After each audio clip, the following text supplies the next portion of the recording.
దశాబ్దాల కాలంగా చట్టసభల్లో మహిళలకు 33% రిజర్వేషన్లు కల్పించేలా బిల్లును ప్రస్తుతం కేంద్రం ప్రవేశపెట్టిన నేపథ్యంలో చట్టంగా రూపాంతరం చెందబోతుంది. ఈ మహిళా బిల్లుకు సంబంధించి వైసీపీ పూర్తి స్థాయిలో మద్దతు ప్రకటించిన పరిస్థితి ఉంది. ప్రస్తుతం ఈ అంశానికి సంబంధించి మనతో మాట్లాడేందుకు వైసీపీకి సంబంధించిన మాజీ మంత్రి విడదల రజనీ అందుబాటులో ఉన్నారు. ఆవిడ తెలుస్తున్నాం. మేడం చెప్పండి, దాదాపు దశాబ్దాల కాలంగా మహిళా సాధికారత కోసం 33% చట్టసభల్లో ప్రాధాన్యత కోసం ఎదురు చూస్తున్న పరిస్థితి ఉంది. ప్రస్తుతం అది చట్టంగా మారే పరిస్థితులు ఉన్నాయి. దాన్ని ఎట్లా చూస్తారు?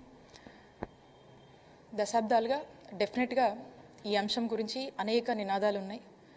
కానీ ఇప్పుడు దీన్ని కరెక్ట్గా ఒక రూపం దాల్చుకొని మరి దీనికి సంబంధించి ఉమ్మడి రిజర్వేషన్ బిల్ అనేది ప్రవేశపెట్టడము, మరి ఇది ముందుకు వెళ్తుంది అనేటువంటి నమ్మకం మాకుంది. ఎందుకంటే ఇది ఒక గొప్ప అంశం. మనం చూసినట్టయితే భారతదేశంలోనే సగానికి పైగా కూడా ఓటర్స్ మహిళలు ఉన్నారు. వీళ్ళందరినీ కూడా ఇన్ని సంవత్సరాలుగా కూడా ఓటు బ్యాంకులనే చూశారు. మరి అన్నిట్లో సగమైనటువంటి మహిళలకు ఈ ఉమెన్ రిజర్వేషన్ బిల్లు వల్ల ఒక గొప్ప అవకాశం. ఈ 33% రిజర్వేషన్ అనేది ఒక గొప్ప అంశము. మరి ఈ రోజున మేము we're hoping it will go through and మహిళలకు ఇది ఒక హిస్టారికల్ డేలా మిగలబోతుంది. చరిత్ర కూడా గుర్తుంచుకునేటువంటి ఒక గొప్ప రోజులా ఇది ఉండబోతుందని మేము భావిస్తూ ఉన్నాము. ఇది జరగడం వల్ల మహిళలకు ఒక రాజకీయంగానే కాదు, చట్టసభల్లోకి అడుగుపెట్టే అవకాశం ఉంటుంది. ఒక మహిళ ఇంట్లో ఉంటేనే ఆ ఇంటి బాధ్యత తీసుకొని ఏ విధంగా చక్కబెడుతుందో మనం చూస్తాము. అదే మరి ఇక దేశ రాజకీయాల్లోకి చట్టసభల్లోకి కనుక మహిళలు వస్తే మరి మన దేశమే ప్రపంచంలోనే ఒక నంబర్ 1గా ఉండబోతుంది అనేటువంటి ఒక ఆలోచన కావచ్చు. అలాంటి అవకాశాల వల్ల ఖచ్చితంగా ఇది జరుగుతుందనేటువంటి నమ్మకం మాకుంది.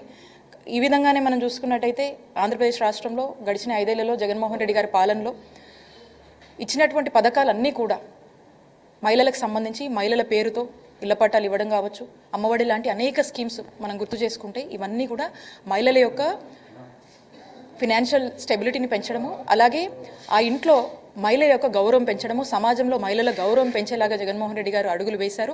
మరి ఈ రోజున మరి కేంద్రం ఈ నిర్ణయం తీసుకొని ఏదైతే ఓటింగ్కి వెళ్తుందో ఇదంతా గోత్రు ఎంత బాగుంటుందని మేము నమ్ముతా ఉన్నాం. ఖచ్చితంగా ఇది ముందు కూడా మహిళల్ని ఎంకరేజ్ చేస్తూ మహిళల ఎంపవర్మెంట్కి ఎంతగానో దోహదపడుతుందని మేము భావిస్తూ ఉన్నాం. అంటే గత ప్రభుత్వ హయాంలో కూడా దాదాపు స్థానిక సంస్థలు నామినేటెడ్ పదవుల్లో కూడా 50% పైగా మహిళలకు అవకాశం ఇచ్చారు జగన్ అని చెప్పి ఇందాక మీరు మాట్లాడటం జరిగింది. అయితే ఈ రిజర్వేషన్లు అమలు అవటం వల్ల కొత్తగా మీ పార్టీకి సంబంధించి కొత్త నాయకత్వం వచ్చే అవకాశం ఉంది. దీన్ని ఎలా చూస్తారు?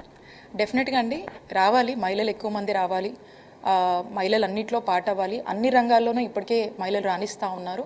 సో ఉమెన్ రావడం వల్ల ఇంకొంచెం బలపడతాము. దేశానికి, రాష్ట్రానికి ఇది ఎంతగానో మంచి జరుగుతుంది. కాబట్టి వాళ్ళకి ఇంటినే చక్కగా ఎన్ని బరువు బాధ్యతలైనా వాళ్ళు మోసి బాగా చూసుకున్నప్పుడు ఈ దేశ రాజకీయాల్లోకి, దేశంలో ఉన్నటువంటి అవకాశాల్లోకి కనుక వాళ్ళు వస్తే ఖచ్చితంగా మిరాకిల్స్ జరుగుతాయి, వండర్స్ జరుగుతాయి.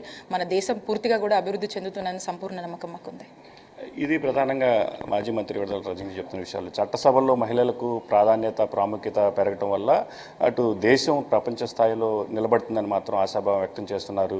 అందుకే మహిళా రిజర్వేషన్ బిల్లుకు సంబంధించి వైసీపీ సంపూర్ణ మద్దతు ప్రకటిస్తుందని ఆమె స్పష్టం చేస్తున్న పరిస్థితి.